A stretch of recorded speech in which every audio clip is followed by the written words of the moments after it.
بسم الله الرحمن الرحيم. الحمد لله رب العالمين، والصلاة والسلام على رسول الله وعلى آله وصحبه وسلم تسليما كثيرا. أما بعد، وحين إن شاء الله تعالى إن يرأى كوبان استول تاقي دونا حديث إمام البخاري وكوري صحيح عيسى كان ورينيو صحابي لورن شري أبي بكرة. حديث كاسي لن يفلح قوم ولوا أمرهم امرأة من ليبانان قوم يدد تلذوذ أديبتي كبر، بمعنى الشعب يدد كرار النقضي إن يحكونتو قبري من ليبانان. حديث كاسي وحاو كورميا ولغا فائدي سنيا إني حارانتي إني قبري حلقبتو، waana isku mid inay noqoto wasiir iyo inay noqoto madaxweyne. haba sii kala darnaadaan wax xukuna gabdhaha looma ogola. markay shariicadu leedahay looma ogolana ma aha dulmin ay dulminayso iyo waxa weeye xaqirid iyo xaq aasid ma aha. dumarka waxa lagu yiri waqarna fi buyutikunna wala tabarrajna tabarruj al-jahiliyyah al-ula. gurihina fadhiya lagu yiri.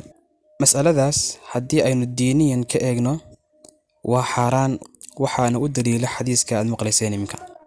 marka laga eego dhinaca diinta xukunkeedu waa sidaas.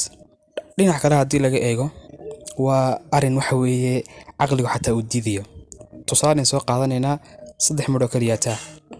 waa ta koobaade, haddii madaxweyne gabadha la doorto oo la yiraahdo 5 sanadood ee soo socda wax xilka inoo haynaysa heblaaye hebel oo magaceeda la sheego,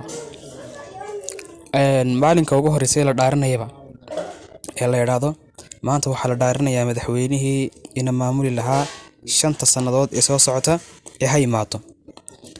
markuu meeshii yimaado waxa weeye lagu waraad kitaabka gacanta saar oo lagu dhaaranayay. haddii isla markaa uu u yimaado ninkii odayga maxay sameynaysaa؟ ويسألونك عن المحيض قل هو أذى فاعتزلوا النساء في المحيض ولا تقربوهن حتى يطهرن.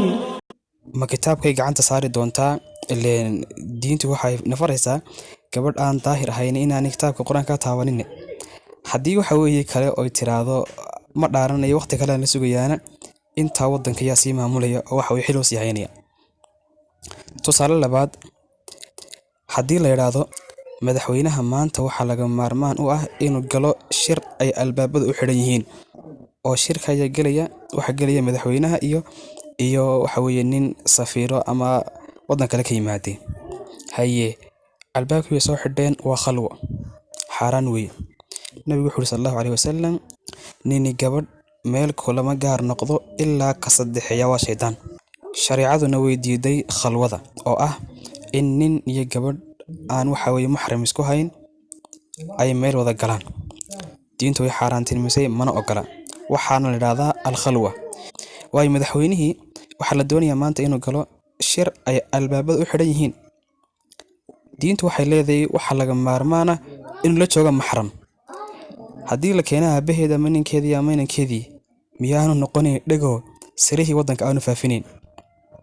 taasina waa mid saddexaad aynu caqliyanba ka eegnay. haddii la yiraahdo tusaale ahaan oo kale imka wadan baynu ku soo duulay, ilaahay baynu kuma sababe kadib waxa la yiri war madaxweynihii may hataliye. dabadeedna afhayeenkii uu ku jawaabo warniyo madaxweynihii dhakhtarka gargaar buu yaalaaye oo foolanayay inta waxa weeye oo ka soo baxay waqtiga nifaaska hal la sugo. haye nifaaska inteen leeg 40 cisho weeye oo afhayeen dee 40 cisho way badanta lama sugi karaye maxaa xala dawaydinki yaaliin soo idinku weydaan gabadh dooranin waxaad ka shanbaleedin. marka walaalayaal arintani diiniyan iyo caqliyanba waa wax aan sax ahayn. diinta ilaahayna ma ogola, caqligiina waa ka waxa weeye kulliita.